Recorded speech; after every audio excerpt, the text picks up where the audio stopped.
की पत्नी भगवान सूर्य को अर्घ प्रदान कर रही थी, अर्घ दे रही थी।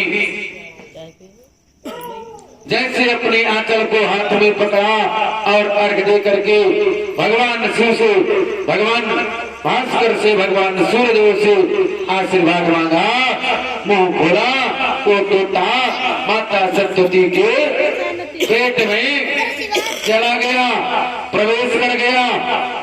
भगवान शिवा बाबा भोलेनाथ दौड़ते हुए पहुंचे। वेदव्यास जी से कहा कि बाबा आपने मेरे चोर को छुपा लिया है। वेदव्यास जी ने कहा मैंने किसी के चोर को नहीं छुपाया, मैंने देखा ही नहीं यहाँ किसका चोर आया है, मैंने तो देखा ही नहीं। बड़े आनंद से आचार्य सुत जी महाराज कहते हैं कि भगवान शिव को देख करके महर्षि वेदव्यास जी ने प्रणाम किया। योगेश योग विन्यासः, आप तो जगत के स्वामी हैं, आप संसार के अधिष्ठात्र हैं। अय प्रभु बारंबार प्रणाम ही आपको। देवी कुमार सुंदर स्वरूप में विराजमान होकर के भगवान के अनंतमय सुंदर स्वरूप का दर्शन कर किया। वेदव्यास जी ने प्रणाम किया। भगवान शिव वेदव्यास जी के आश्रम से चले गए। अब जब चले गए वहां से, और वो सुग्गी का बच्चा वो तोता माता सरस्वती के पेट में पल रहा है। वेदव्यास जी अच्छी अच्छी कविता शास्त्र उपनिषद पुराण सुनाते हैं माता सरस्वती को। आज सम्या प्रास नामक कुटिया में विराजमान है।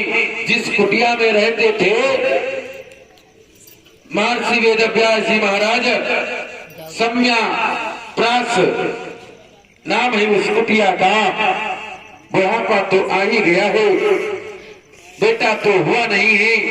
व्यास जी बोले बिटिका से, माता सरस्वती से चिंता मत करो, आपको गर्भ पल रहा है, महान तेजस्वी पुत्र होगा, आपको चिंता करने की आवश्यकता नहीं है, सब प्रकार से भगवान कल्याण करेंगे, चिंता मत करो।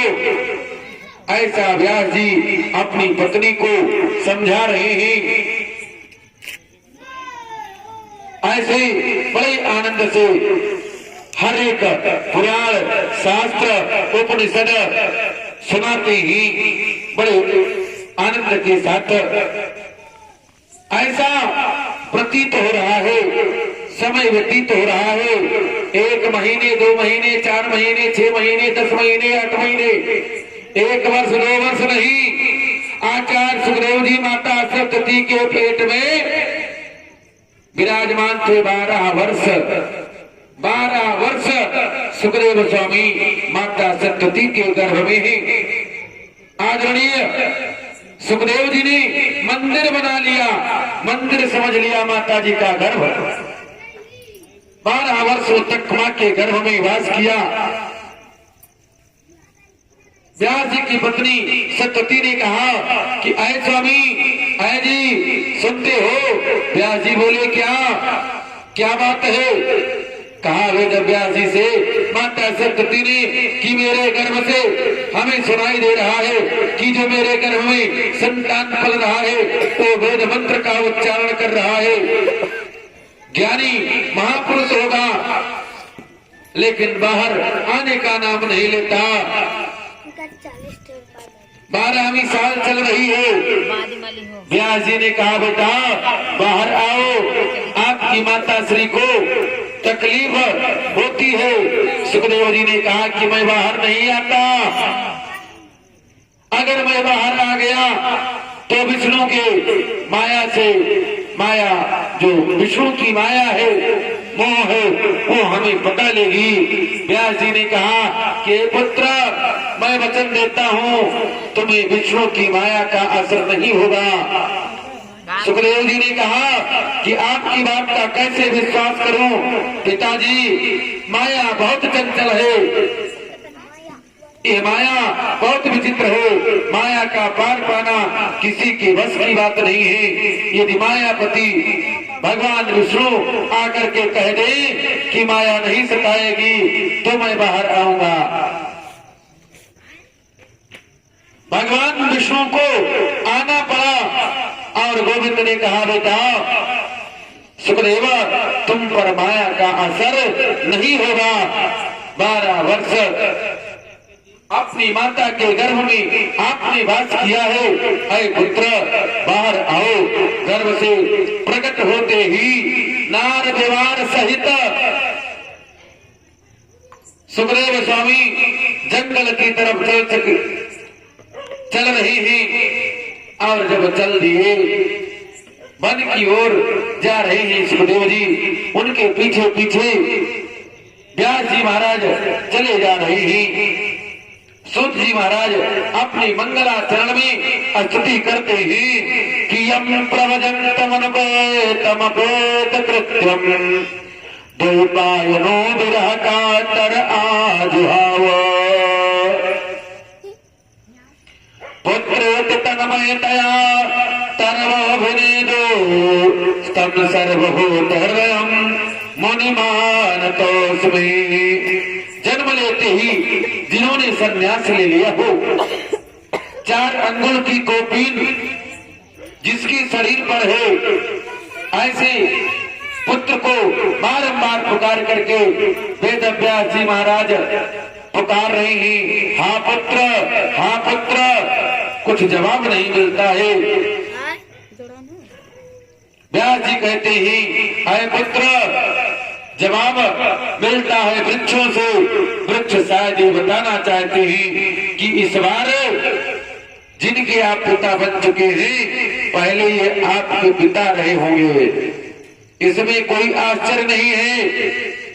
महाराज चले जा रहे हैं, रास्ते में देखा एक सरोवर नजर आया। उस तालाब में, उस सरोवर में कुछ स्त्रियां स्नान कर रही थी। जब सुखदेव जी को देखा तो बाहर निकल करके गोदी में लेकर के सुखदेव जी को खिलाया, पुचकारा, गोदी में किलकारी लिया, चुटकी बजा करके खिलाती हैं सखियां प्रसन्न मुद्रा में सभी बहनें।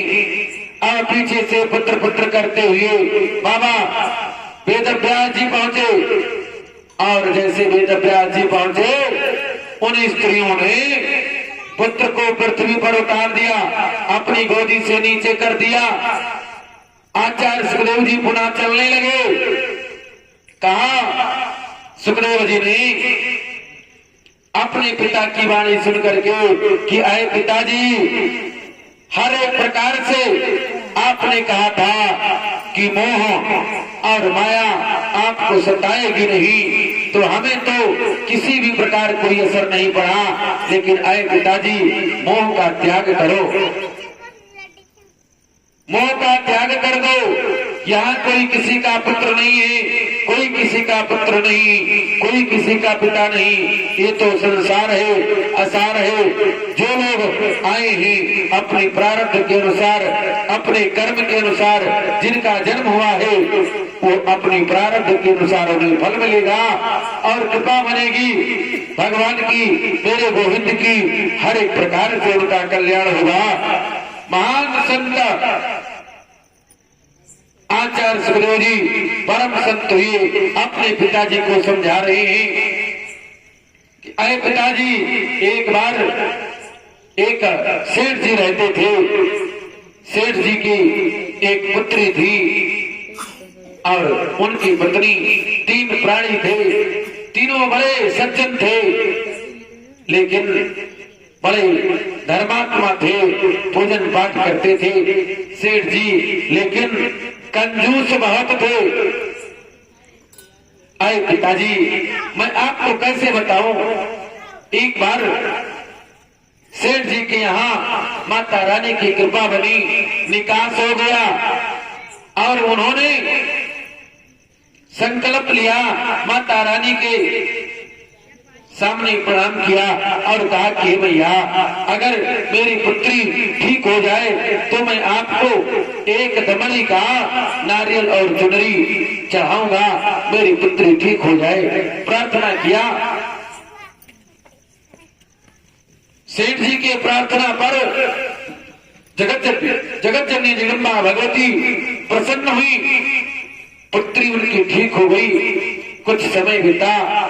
एक दिन सेठाई ने कहा कि हे नाथ, आपने संकल्प लिया था कि जब